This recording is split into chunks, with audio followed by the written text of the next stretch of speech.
부처님 오신 날을 맞아 도내 사찰에서 봉축 법요식이 열렸습니다. 세월호 희생자들을 애도하며 안전한 세상이 되기를 기원했습니다. 신라 면세점의 특허 만료를 앞두고 새로운 사업자가 공모됩니다. 하지만 기존 업체의 유리한 평가 항목 때문에 무늬만 공모란 비판이 나오고 있습니다. 꽃차 시장이 야생화로 확대되면서 꽃차 소믈리에가 여성 농업인들의 관심을 끌고 있습니다. 6.4 지방선거 교육감 예비후보들과의 연속 대담. 김희열 예비후보는 고입연합고사 폐지를 전제로 인문계 고등학교의 확대를 공약했습니다.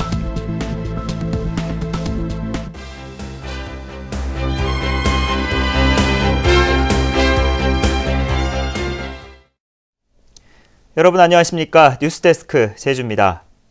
부처님 오신 날을 맞아 도내 사찰에서 봉축 법요식이 열렸습니다. 세월호 희생자와 유족들을 애도하며 안전한 세상이 되기를 기원했습니다. 이소현 기자입니다. 가족들의 이름과 소원을 적은 연등이 빼곡히 내걸렸습니다. 아기 부처의 몸을 싣는 관불의식. 마음속 번뇌와 욕망을 씻어내며 자비로 가득한 부처님의 말씀을 되새깁니다. 봉축 법요식은 세월호 희생자를 애도하고 유족들의 아픔과 상처를 함께 나누기 위해 엄숙한 분위기에서 진행됐습니다.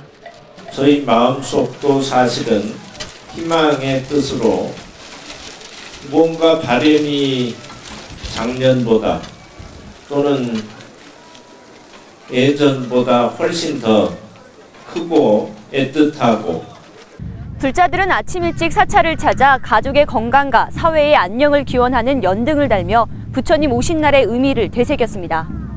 가족과 사찰을 찾은 불자들은 그 어떤 소망보다도 지금 이 순간 함께여서 더욱 감사함을 전했습니다. 대한민국의 온 국민이 다 소중함을 느꼈지. 이번에 더욱더 그렇지 않아도 소중하기는 소중하죠. 그런데 이제 더 많이 이제 느낄 수 있다고 생각을 해요. 아들네하고 딸네 가족들하고 이렇게 왔는데 날씨도 좋고 엄청 좋습니다. 그리고 뭐 가정 건강하고 다들 행복하게 살아달라고 그런 거 빌었습니다. 불기 2558년 부처님 오신 날. 도내 사찰과 암자에서는 일제히 봉축 법요식을 거행하며 세월호 희생자들의 극락 왕생과 함께 부처님의 자비와 광명이 가득하기를 기원했습니다. MBC 뉴스 이소연입니다. 제주에 설치된 세월호 합동분향소에 지금까지 모두 15,000여 명이 다녀갔습니다. 제주도는 제주도 체육회관과 서귀포시 시민회관에 마련된 합동분향소에 오늘 하루 1,300여 명이 방문하는 등 지금까지 모두 15,000여 명의 추모객이 다녀갔다고 밝혔습니다. 제주도는 경기도 안산에서 합동 연결식이 진행되는 날까지 분향소를 계속 운영할 계획입니다.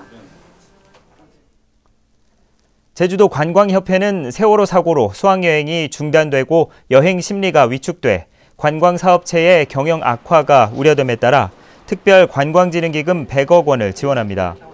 지원 대상은 여행업과 관광호텔업, 전세버스업 등으로 내일부터 오는 20일까지 도 관광협회에 신청서를 제출하면 최대 5억 원까지 운영 지원 자금을 받을 수 있습니다. 3천억 원이 넘는 매출액을 올리며 증축 공사가 한창인 신라 면세점의 특허가 이번 달 만료됩니다. 관세법 개정으로 새로운 사업자를 공모하고 있지만 기존 업체의 유리한 평가 항목 때문에 타 업체들에겐 그림의 떡입니다. 박주연 기자입니다. 매일 중국인 관광객으로 북적이는 신라 면세점. 중국인 관광객이 급증하면서 오는 9월 준공을 목표로 매장 확장 공사가 한창입니다. 그런데 이곳의 면세점 특허권이 이달 말 만료되는데도 수백억 원을 들여 매장을 확장하는 이유는 뭘까? 신규 사업자 공모에 따른 허가 조건과 평가 항목이 기존 업체에 유리하기 때문입니다. 관세청이 공고한 심의 기준에 따르면 특허 입찰에 참여하려면 신청 이전에 매장 부지를 확보하거나 가계약을 해야 합니다. 또 매장 주변 관광 인프라와 유통업 경력, 최근 매출액도 평가 항목에 포함돼 있습니다. 사실상 신규 업체가 신청하기가 쉽지 않은 기존 운영업체의 유리한 규정들입니다. 관련돼서는 이제는 관세법 174조에 특허 보세구역 설치 운영에 관한 특허라는 것이 있고요. 네. 그 관련된 위임 법령이 관세법 시행령 188조입니다. 사정이 이렇다 보니 시내 면세점 진출을 고려하고 있는 제주관광공사도 사전에 부지나 매장을 확보해야 하는 부담 때문에 입찰 참여를 망설이고 있습니다. 도민 이익 극대화 차원에서 시내 면세점을 추진하고 있습니다마는 근본 신규 특허 공고는 우리 신규 사업자 측면에서는 진입하기에는 좀 진입 장벽이 높지 않은가라는 생각을 하고 있고요. 그리고 내년 4월 특허 기간이 끝나는 롯데 시내 면세점도 이에 개의치 않고 제주시 이전을 준비하고 있습니다. 면세점 특허 규정이 대기업에 대한 특혜라며 여론의 질타를 받아 관세법이 개정됐지만 여전히 대기업 독점 구조만 공고히 하고 있다는 지적입니다. MBC 뉴스 박주연입니다. 눈과 입이 함께 즐거운 꽃차를 마셔보셨나요? 이 향까지 일품이라 꽃차 수요가 늘고 있는데요. 꽃을 덮어 차를 만드는 꽃차 소믈리에가 여성 농업인들의 관심을 끌고 있습니다. 김현선 기자입니다. 노란 꽃잎에 담긴 향긋한 봄내음이 교육장 안을 가득 채웁니다. 싱그러운 꽃잎을 조심스레 열판에 옮겨 말리기를 수차례. 펜지 같은 경우는 한 7, 8, 9번 정도 하면 완성이 될 수 있는데 구모줄은 그보다 좀 더 오래 하셔야 돼요. 꽃의 특성에 따라 온도나 횟수를 달리해 덮어내면 빛깔 좋은 꽃차가 완성됩니다. 꽃을 덮는 사이 고운 빛깔과 향에 마음은 취하고 뜨거운 물을 부어 우려내 한 모금 마시면 마음까지 따뜻해집니다. 바쁜 농촌이어서 마음은 바쁜데 조금 여기 와서 좀 진정도 되고 좀 이런 거에 취해서 좀 행복한 마음도 있고 합니다. 서양에서 들여온 허브가 주를 이루던 꽃차 시장이 최근 야생화로 확대되면서 꽃을 덮어 차를 만들고 차의 맛과 색을 평가하는 꽃차 소믈리에가 여성 농업인들의 관심을 끌고 있습니다. 들에 나가면 많이 있으니까 들꽃들, 또 생소한 게 우리가 몰랐던 것들 지금 배우고 있고. 현재 먹을 수 있는 꽃은 200여 가지. 농약이나 중금속에 오염될 수 있어 대부분 식용으로 재배한 꽃이 사용됩니다. 꽃에 따라 항염작용 등 다양한 효능을 지니고 있어 농촌의 새로운 소득 자원으로 꽃차가 주목받고 있습니다. MBC 뉴스 김현선입니다. 지방선거 예비 후보들이 초고층 카지노 빌딩인 드림타워 건설 공사 중단을 요구하고 나섰습니다.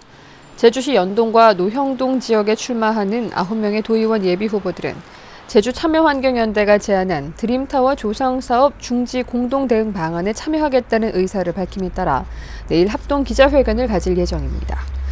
드림타워 조성사업은 여야 제주도지사 예비 후보들도 사업 연기를 요구하고 있습니다.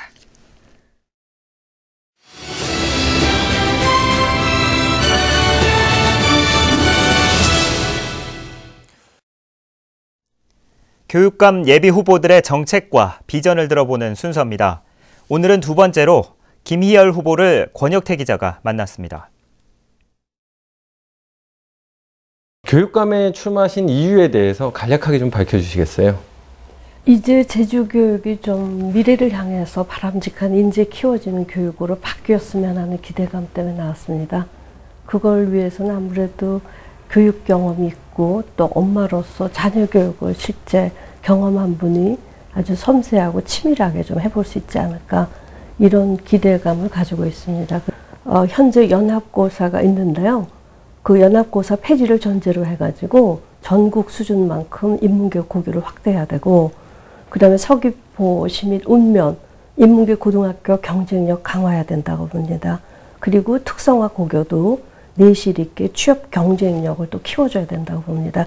이런 것들이 같이 복합적으로 고려가 돼서 고교 입시 제도를 근본적으로 바꾸고 싶습니다. 재학력 갖추기 평가라든지 일제고사 이런 획일적인 평가에 대해서 많은 문제 제기가 있어 왔는데요. 이 부분에 대해서는 후보님의 입장은 어떻습니까? 그래서 너무 시험으로 경쟁 구도로만 가는 것은 전 맞지 않다고 봅니다. 그렇기 때문에 지금 말씀하신 여러 가지 그 시험의 형태들을 전면 재검토 좀 해봐야 된다. 꼭 필요한다 한 것은 유지해야 되고요. 그렇지 않은 경우에는 방법을 좀 바꿔볼 수 있다라고 저는 생각하고 있습니다. 교육감이라는 자리는 보통 그 유치원생부터 고등학생까지 그 어린 학생들을 대상으로 한 정책을 펴는 자리인데, 교수님 같은 경우는 그동안 이제 대학에서 주로 재직을 하셨기 때문에 현실 감각이 좀 떨어진다, 이런 우려도 제기될 수 있는데 어떻게 생각하시나요? 근본적으로 초중등교육은요, 고등교육으로 가는 과정이 있다고 봅니다. 그렇기 때문에 교육 철학, 정책 방향 이런 것들에 대한 어떤 일관성이 있는 것이 굉장히 중요하다고 보고요. 그 다음에 저는 대학 행정 경험을 할 때, 교무처장을 할 때요, 부속 중고등학교 교장 공모제를 비롯해가지고 행정 경험이 있습니다. 교과 과정에 대한 경험도 있고요. 그러니까 생소한 분야는 아닙니다. 저희들 교육감 후보들에게, 예비 후보지만 아직은 많은 관심을 가지시고 저희가 누구인지 조금 관찰하고 연구해 주십시오. 그리고 제주교육을 생각하신다면은 거기에 가장 적합한 분이 누구인지 깊이 생각하셔서 결정을 내려주시면 저희들로선 참 기쁜 일이 될 것 같습니다. 감사합니다. 세월호 참사 이후 중단됐던 교육감 예비 후보들의 선거운동이 점차 재개되고 있습니다. 윤두호 교육감 예비 후보는 정책 자료를 내고 통곡식과 녹황색 채소, 슬로푸드 먹기 운동을 통해 각종 어린이 증후군을 절반으로 줄이겠다고 밝혔습니다. 이성문 예비 후보도 정책 발표를 통해 이른바 햇빛 놀이 시간을 운영하고 체육 관련 방과 후 활동 권장과 건강 증진 연수 프로그램을 도입하겠다고 밝혔습니다. 현재 6명의 예비 후보가 교육감 선거에 나선 가운데 세월호 참사로 중단됐던 선거사무소 개소식 등이 이번 주 재개될 예정입니다. 후보 공천에 반발한 새정치연합 도의원 예비 후보들의 탈당 사태가 이어지고 있습니다. 새정치연합 제주도의원 제주시 용담 1, 2동 선거구의 여성 후보로 나섰던 김영심 예비 후보는 오늘 기자회견을 열고 여성 의무 공천을 이행하지 않는 새정치는 거짓이라고 규정하고 유권자들의 직접 심판을 받겠다며 탈당과 함께 무소속 출마를 밝혔습니다. 지난 3일에는 제주시 5선거구의 강성민 예비 후보와 애월읍 선거구의 변홍문 예비 후보가 탈당하는 등 지금까지 공천에 불만을 품고 새정치연합을 탈당한 도의원 예비 후보가 5명에 이르고 있습니다. 제주도가 지난달 비축 토지 매입을 공모한 결과 87필지에 158만 제곱미터가 접수됐습니다. 마을 공동 소유 토지가 14만 제곱미터, 도유지 인접 토지 38만 제곱미터, 그리고 절상대 보전지역 등이 56필지에 105만 제곱미터 등입니다. 이번에 응모한 토지의 공시지가는 109억 원에 달하는데 제주도는 이달 안에 현장 조사와 심사를 거쳐 매입 대상 토지를 선정할 계획입니다. 서귀포 영상미디어센터가 이달 하순부터 본격 운영됩니다. 제주도는 서귀포시청 이청사에 촬영 장비와 편집 장비, 조명 장비 등을 갖춘 서귀포 영상미디어센터를 구축하고 제주영상위원회에 위탁 운영한다고 밝혔습니다. 뉴스데스크 제주였습니다. 여러분 고맙습니다.